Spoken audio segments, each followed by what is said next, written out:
It is 4 p.m. We're bringing developing news and the stories behind the headlines. This is Storycon at the Story Conference. I'm Ed Lingao. Some stories are watching this Monday, February 10. Allies of the Dutertes have filed graft charges over the alleged 2025 budget anomalies. Complaints include 12 counts of falsification and graft against Speaker Martin Romualdez and others. The charges center on the supposed 241 billion peso insertions in this year's GAA. The 90-day campaign period for national candidates kicks off tomorrow, February 11. 156 party list groups and 66 senatorial bets can now go around the country tomorrow and make the online rounds until May 10, except of course on Monday, Thursday, and Good Friday on April 17 and April 18. Meantime, millennials and Gen Z, including Pundit Ronald Llamas, reportedly make up 63% of voters for 2025. Of the 69.6 million registered voters, 34.15% are millennials, while 29% are Gen Z.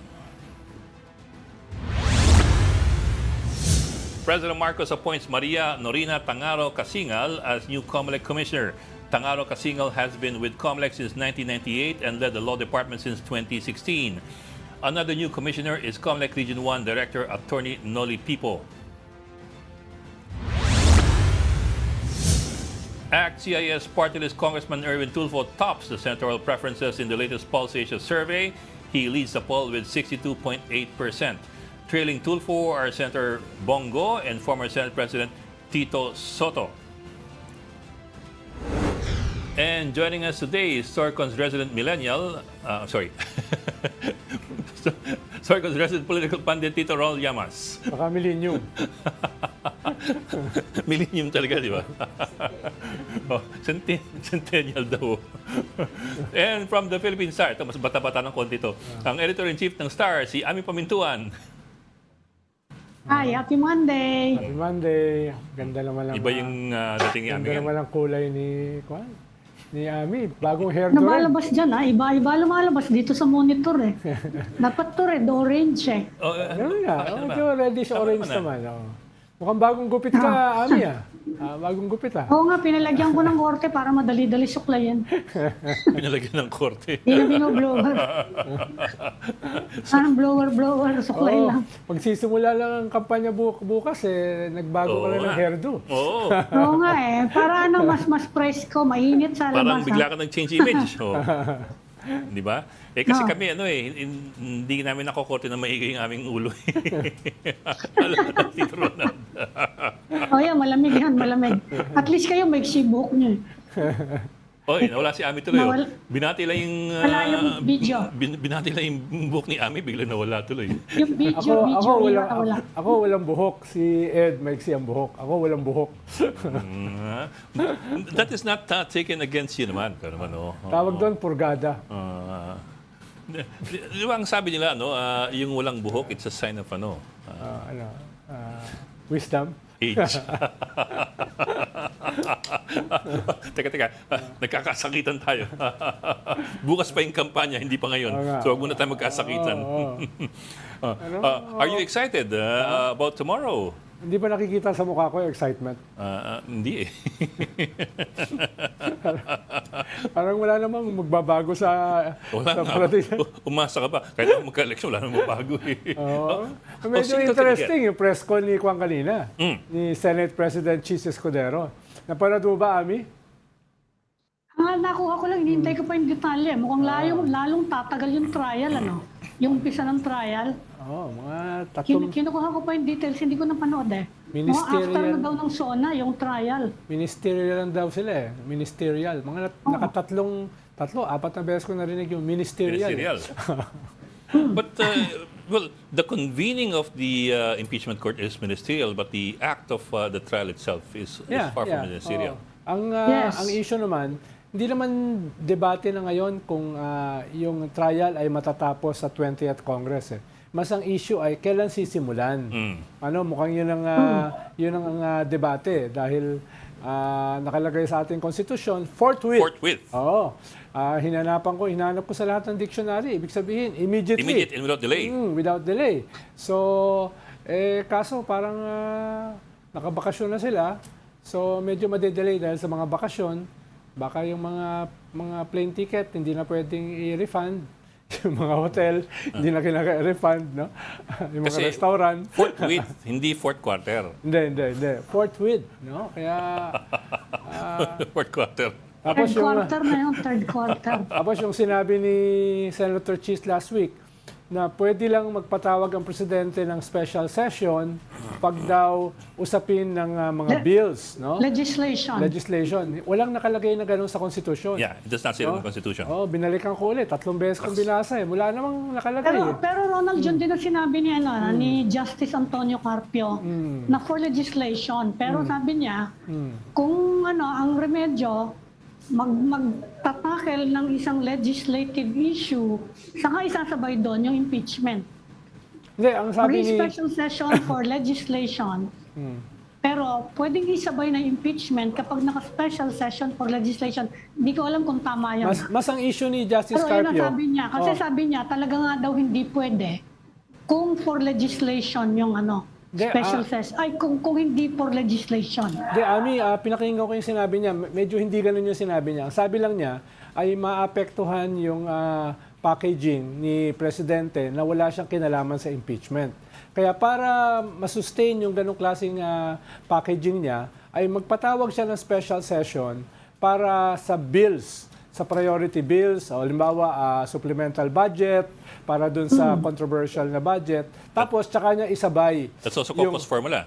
Tsaka niya isabay yung usapin ng impeachment. So, medyo hindi naman niya sinabi na bawal na magpatawag ng special session. Ang kwan lang niya ay ipagsabay yung dalawa. Yung usapin ng supplemental budget na medyo very controversial sa usapin ng ating GAA. Pero dun niya isabay yung usapin ng impeachment at pwedeng pabilisin by 60 to 70% daw. Mas bibilis daw kung judicial affidavit na lang. Ibig sabihin, wala nang direct cross-examination. No? So meron siyang ganung klaseng proposal na pwede daw tapusin within 10 days. No? Yun yung kanyang sinabi. Kaya tingin ko, yun yung mga pinagdidebatihan ngayon. Paano ba yan?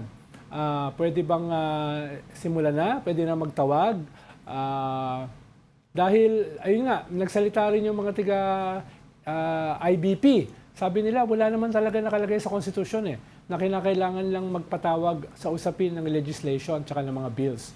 Kaya nga binasa ko yung konstitusyon 3 beses, wala nakalagay Talagang sole power ng presidente na magpatawag ng special session without qualification.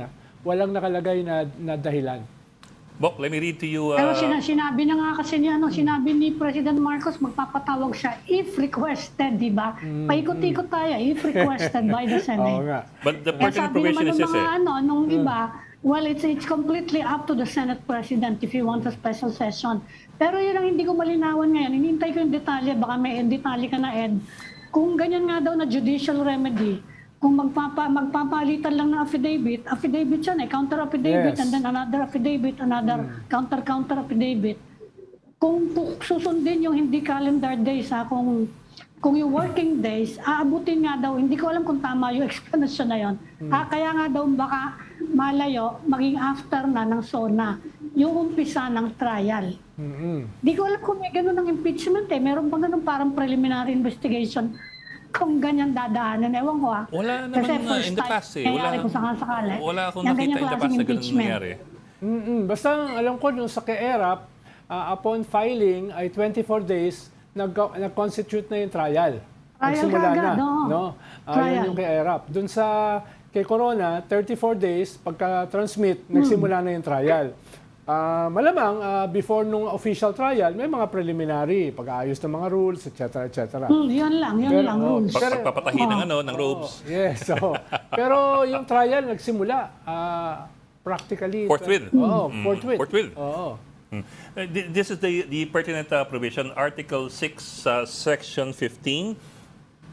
The Congress shall convene once every year on the 4th month of July for its regular session unless a different date is fixed by law.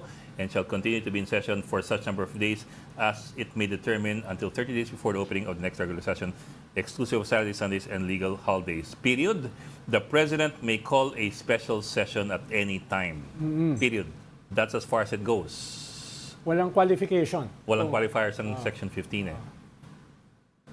And most of that Section 15 is addressed to yung kalendaryo ng Congress and how when it should meet. Tapos, ang sabi rin ni Justice Carpio, walang rules, mismo sa Senate, walang ganong klaseng rules na binabanggit si Senate President Cheese Escudero. Gagawin pa lang nila yung rules, di ba? Yun nga sabi nila last week eh. Mukhang babaguhin nila yung i-update yung mga rules ng mga nakaraang impeachment. So iniintay pa natin yan, pag-uusapan pa nila. In the meantime, mukhang ang priority ni President Marcos ay yung kampanya. Yun ang announcement ngayon from Malacanang, sasama siya dun sa campaign ng kanyang mga kaalyado dahil medyo dalawa yata yung wala ron, ano? Dalawa yung wala sa top 12 dun sa survey eh.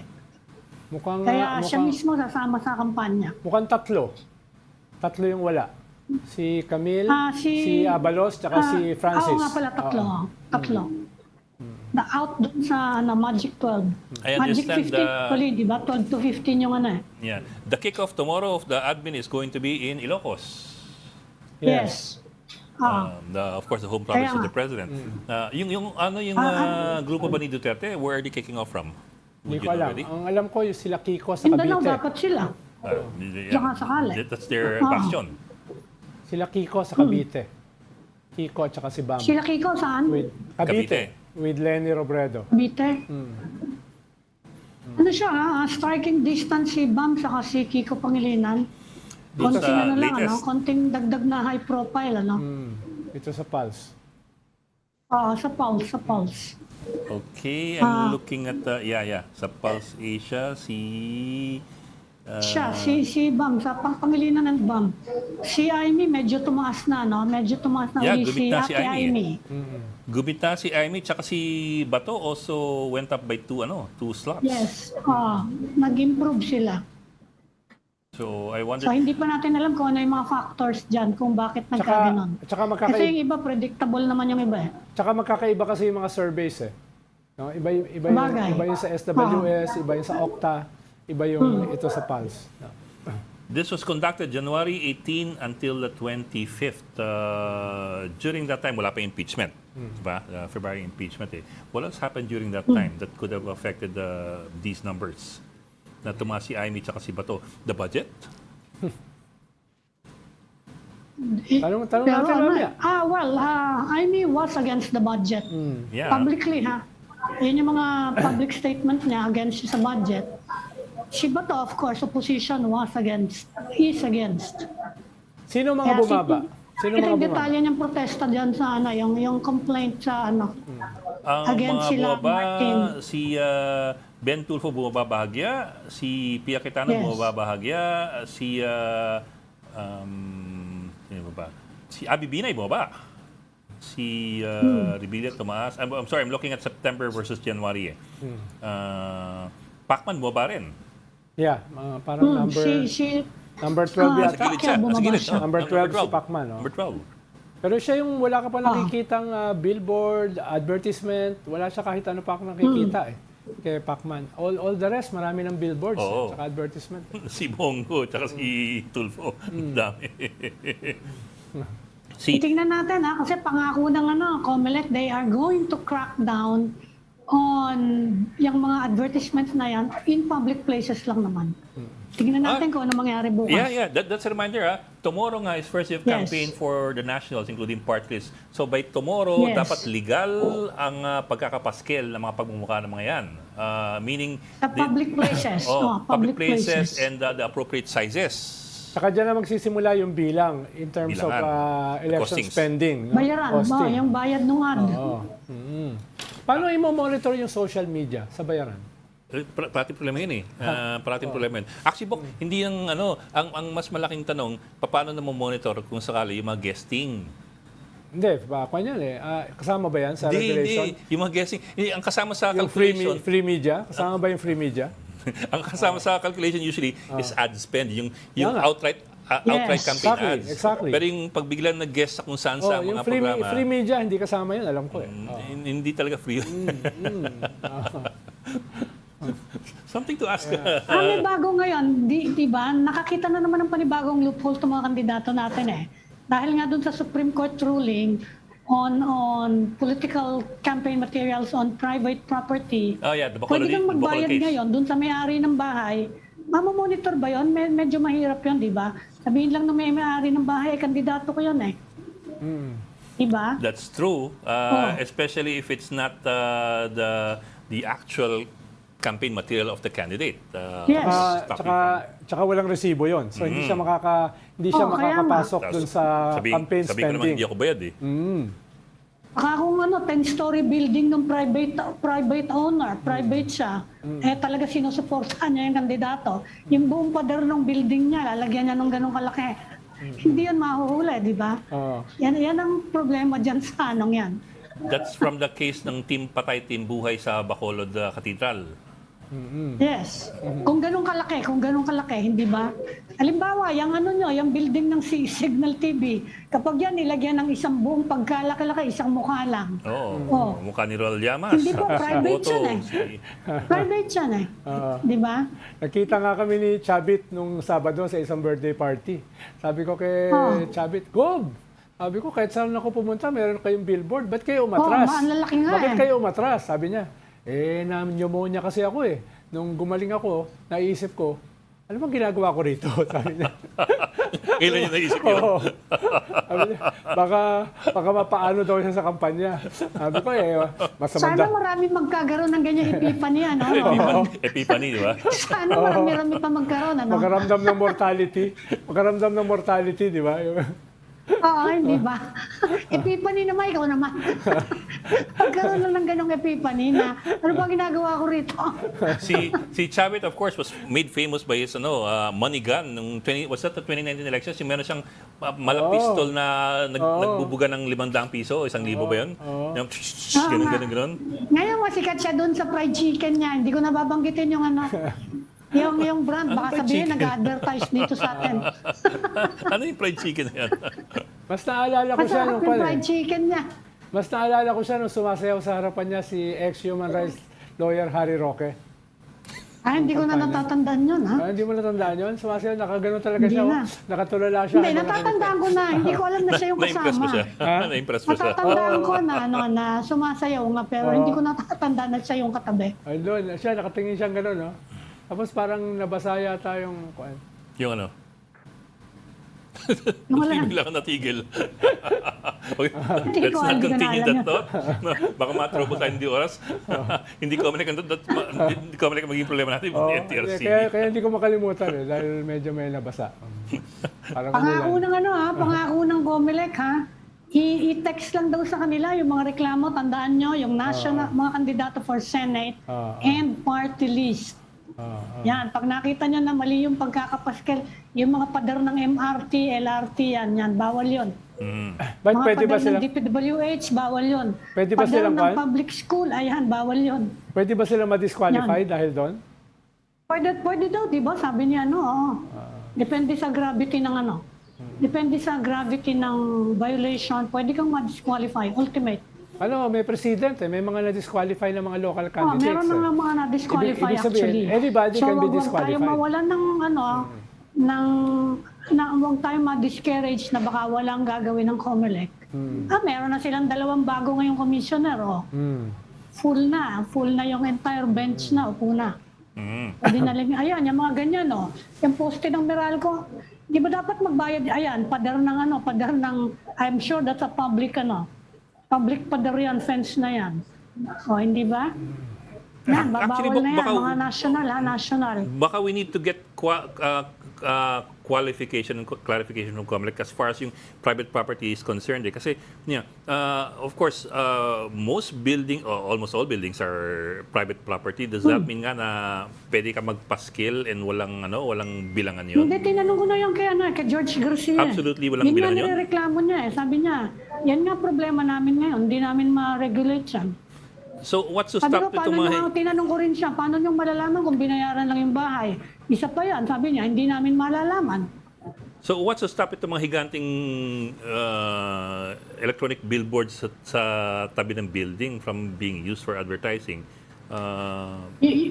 Yun, pwede mo siguro kasi halata naman na advertising yan eh. Pwede mong habulin yun na nagbayad ba yan sa inyo. Because it's an electronic billboard. Siyempre naman, I doubt kung ano yan, ano. I doubt kung hindi binayaran niya, kung libre-libre. Ang mahal-mahal niyan. But you know how lawyers go. Parang for now kasi parang total yung freedom eh. No, walang. Hindi pa kasi pati yung may-ari masabit eh. Di ba? Kung hindi makikipag-partner daw, yun ang sabi sa amin ni wala ka pala Ed noon nung kinausap namin si George Garcia. Makikipag-partner nga daw sila with BIR para habulin yung mga yan, nakukumita nga ng sa advertising. Ayan, yung ganyan. Obvious naman na yung isang yon, may bayad yun, yung napakalaking yon. Pero ito nakadikit sa poste, mukhang isinampa lang dyan, ano? Dapat yata magbayad sila sa Meralco, private property yan. And mind you, even if these are not paid for, even if they're just donations are also counted in the election expenditures. Counted. Kailangan yung i-report doon sa statement of contributions. Iawas dapat yan sa expenses.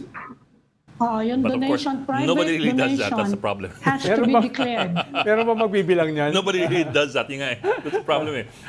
People flying around in airplanes and Yung mga helicopters sabi for ni free. George Garcia, kung nasa bahay, kailangan ipasok mo yon yung kung dinonate sa'yo, support ng supporter mo, kailangan i-declare yon. Yan ang sabi niya. Kung nasa building mo na ang laki-laki, As an election magkakaroon expense. siya ng valuation, kailangan i-declare mo. As an election expense. Pero as far as, di ba, may sizes yan na allowed eh. Sa COMELEC rules eh. You have only so many square feet of allowed advertising. Sa yan, public nga yan eh. Di ba, So binawal na unlimited yung kaya nga pinayagan, yung sa simbahan ng laki-laki, Laki-laki nun pinayagan eh. Sa Bacolod. Natakpan na halos yung buong simbahan eh. Pinayagan eh. Kaya wala na yung size. Kaya kalokohan na yung common poster area, wala na yun. The end. Si Ami talaga, napaka-cynical ang taong to, no? Nakikita ko, papunta rito, nakikita ko punong-puno harapan yung mga Paranaque ka pa naman, ng mga sa SLEX, kandidato. ang dami-dami, Palakihan ng mga poster ngayon. Di ba? Sa SLEX, ang dami-daming billboard eh. Oo nga. Puro mga kandidato sa Totoo SLEX. naman yun, naglolokohan na lang.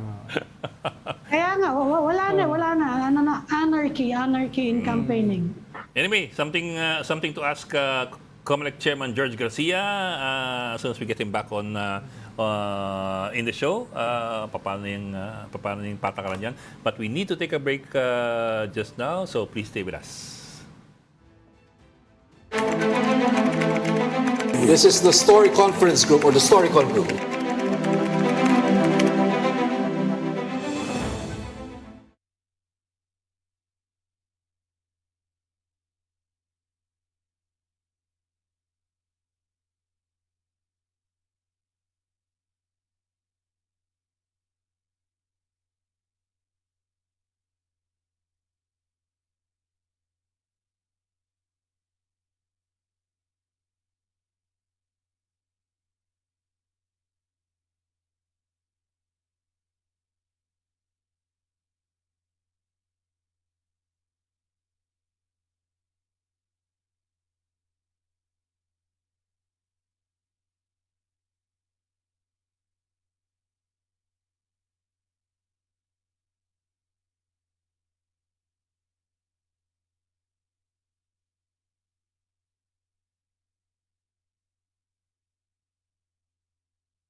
We've got developing news and the stories behind the headlines. Welcome back to Storycon or the Story Conference. I'm Ed Lingao, and of course with us, Amy Pamintuan of the Philippine Star and Ronald Llamas, our resident political pundit. Let's bring in our guests at this hour. Tito Ronald Holmes, President of Pulse Asia Research Incorporated. Sir, magandang hapon and welcome back to Storycon. Dr. Holmes. That's Hi, a better Doctor. introduction. Yeah, that's a better introduction than your introduction to Kayo.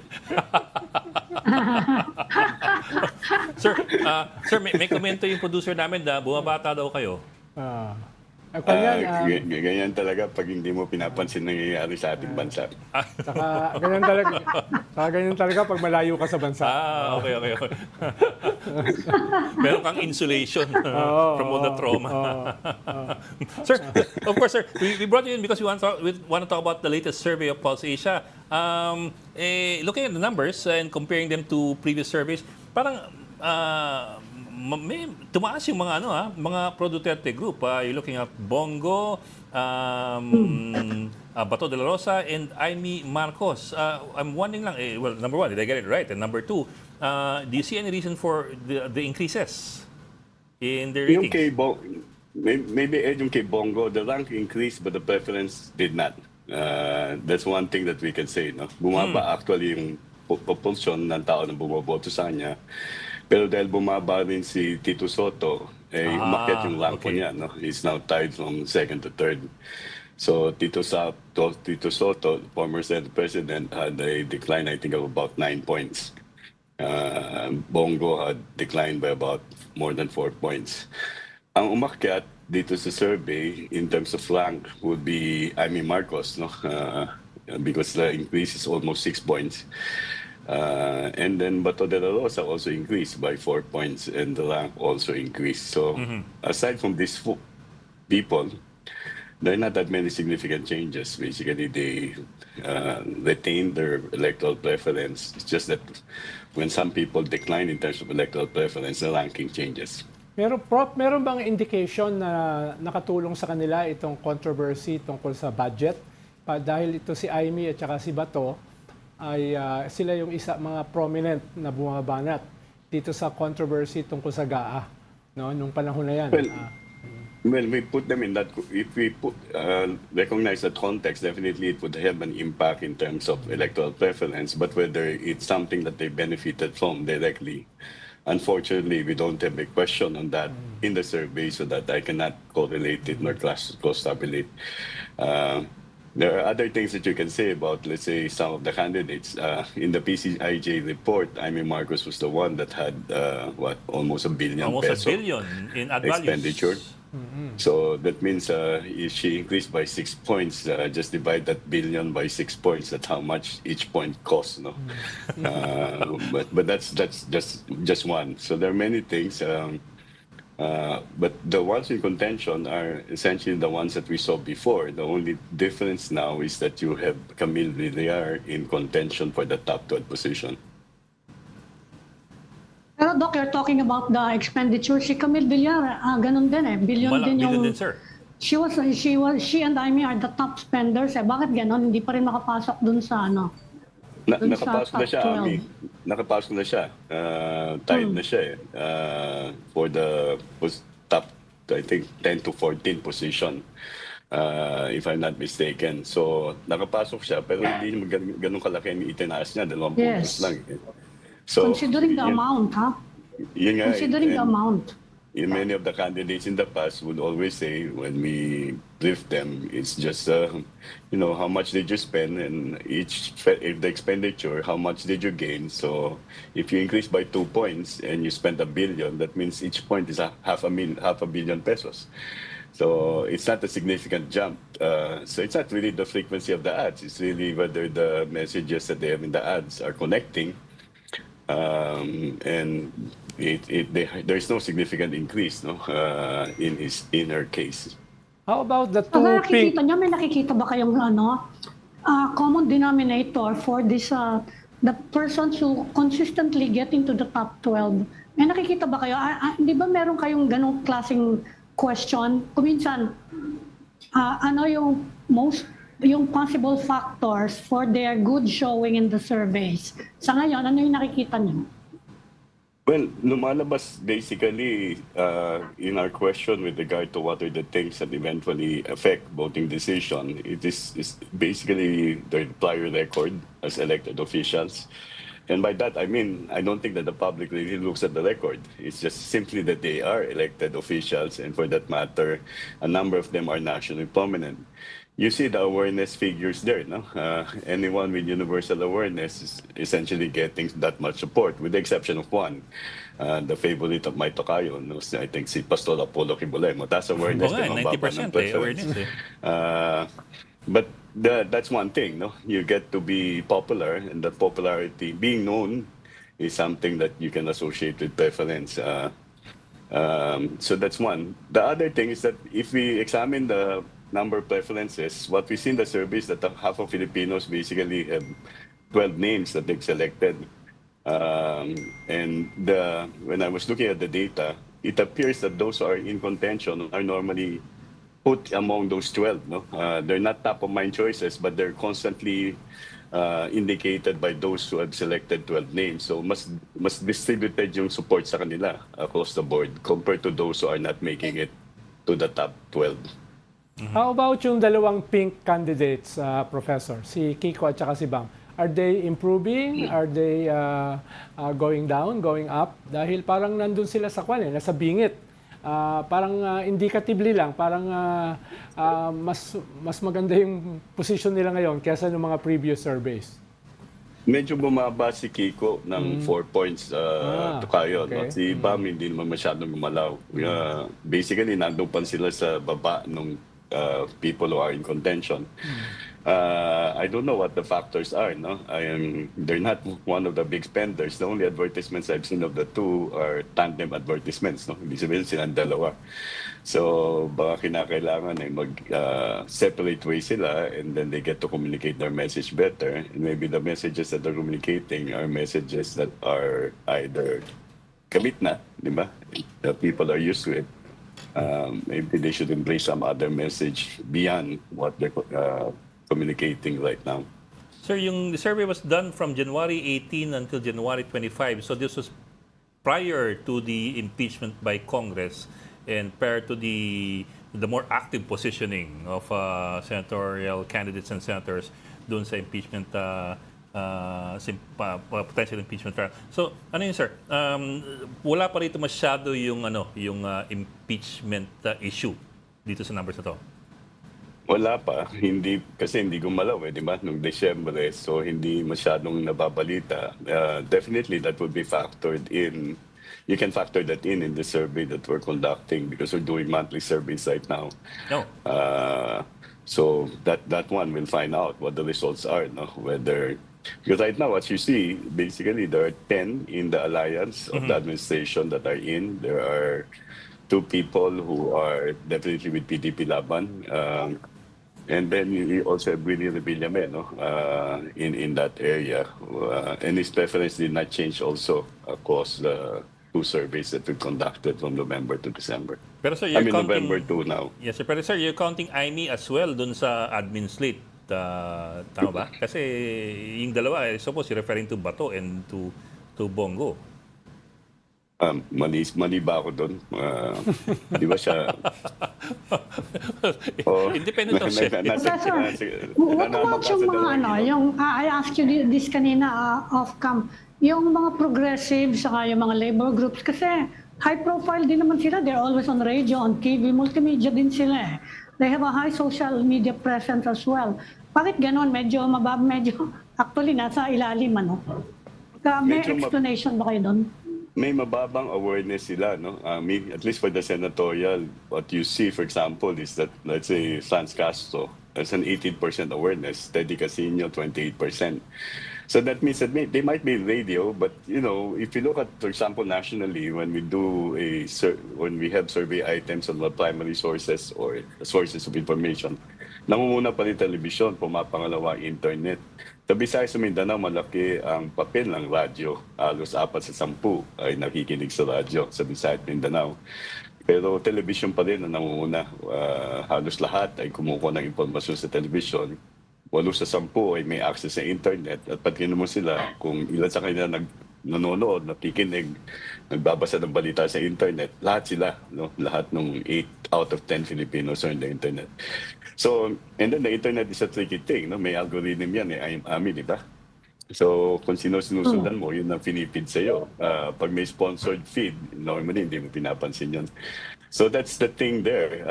Look at the awareness ratings of those who are progressive, which is different from the party list. No, in the party list, you see that there would probably, if the elections were held at the time that we conducted the survey, the Makabayan group would probably have more seats than what they're holding right now.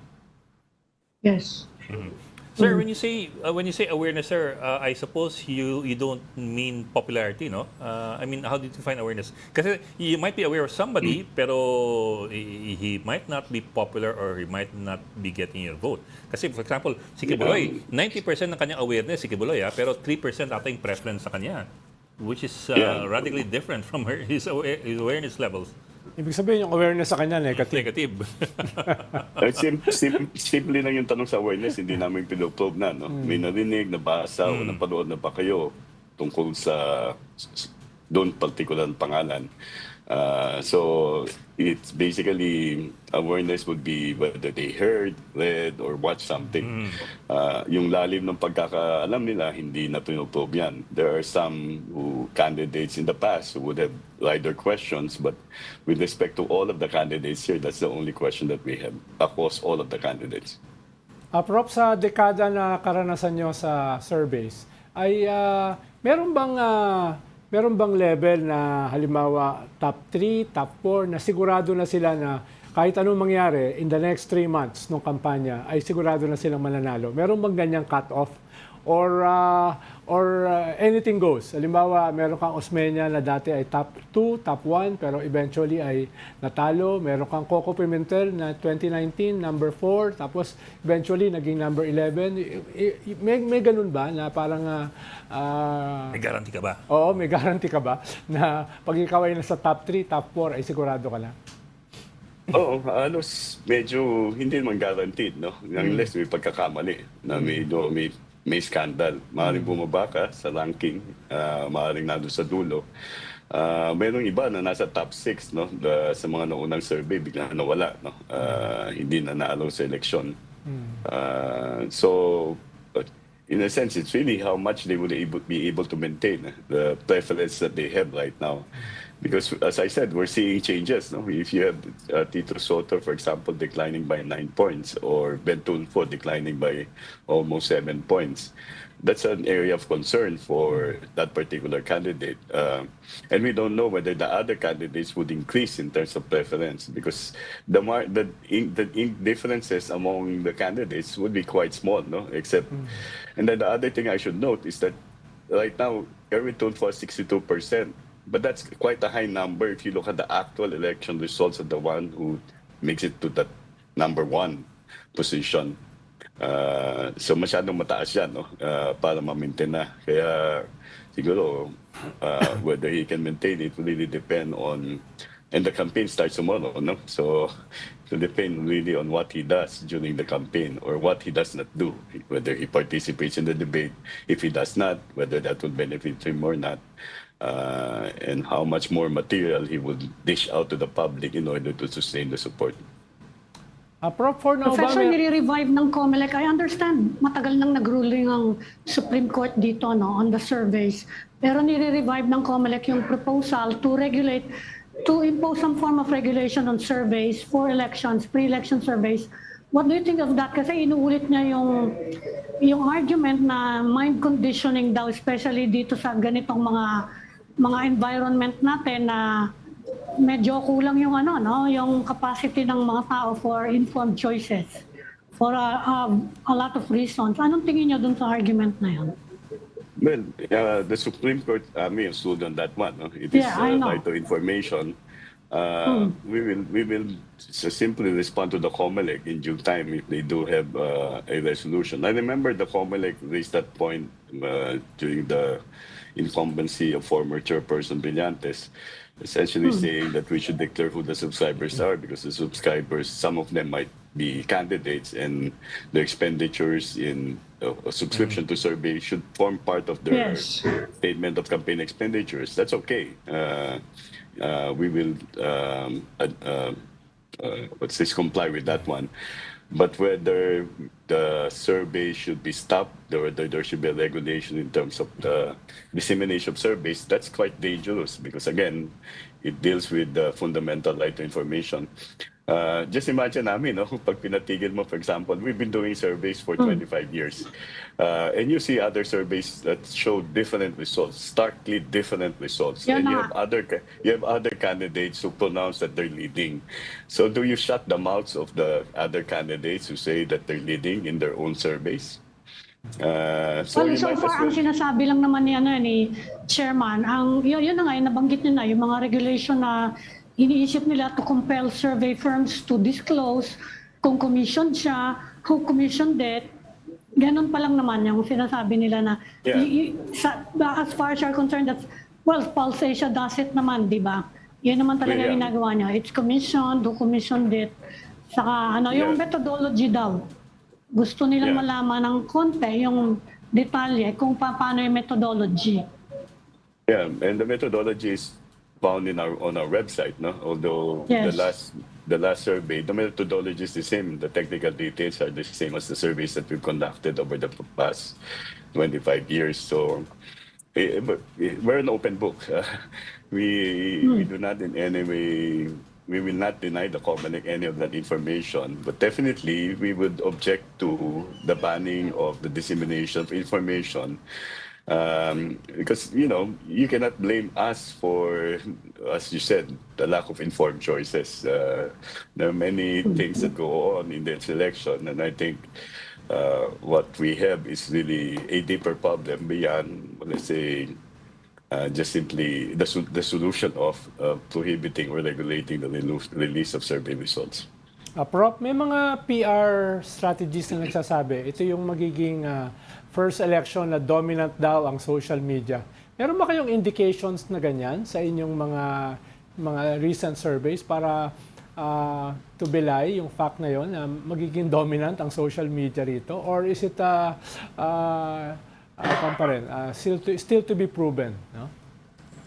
Well, mahirap sabihin na yung botante ay ni-influensya ng nasa social media directly. Ang pwede natin sabihin, as I mentioned, in our surveys, when we ask whether they have access to the internet, 8 out of 10 Filipinos say they have access to the internet. When we ask them what do they do in the internet, all of them basically read, watch, and listen to news or information about politics and government. Now, where do they do this? All of them basically who say they read, watch, listen to the news about politics, government. Ang main platform nila is Facebook. That's 100%. Following that is about 80% say YouTube. Pero yung Facebook may algorithm yan eh. Yung YouTube pwede mo rin may algorithm rin yan, pero pwede ka rin pumili. So hindi natin alam yung extent ng disinformation at malinformation na nandoon na nakaka-apekto sa disposisyon ng mga tao. So yun yung mahirap, no, Tokayo. And that has to be studied. And there are people who study it, and basically they say mere access to social media doesn't necessarily equate with the influence of social media on voting decision. Yeah. Okay.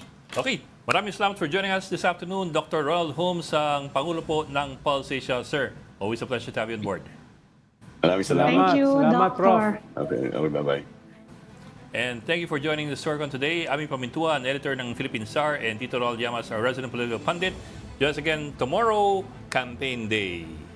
Para sa nationals tsaka sa party list. Hooray! Hooray! Hooray ba yun?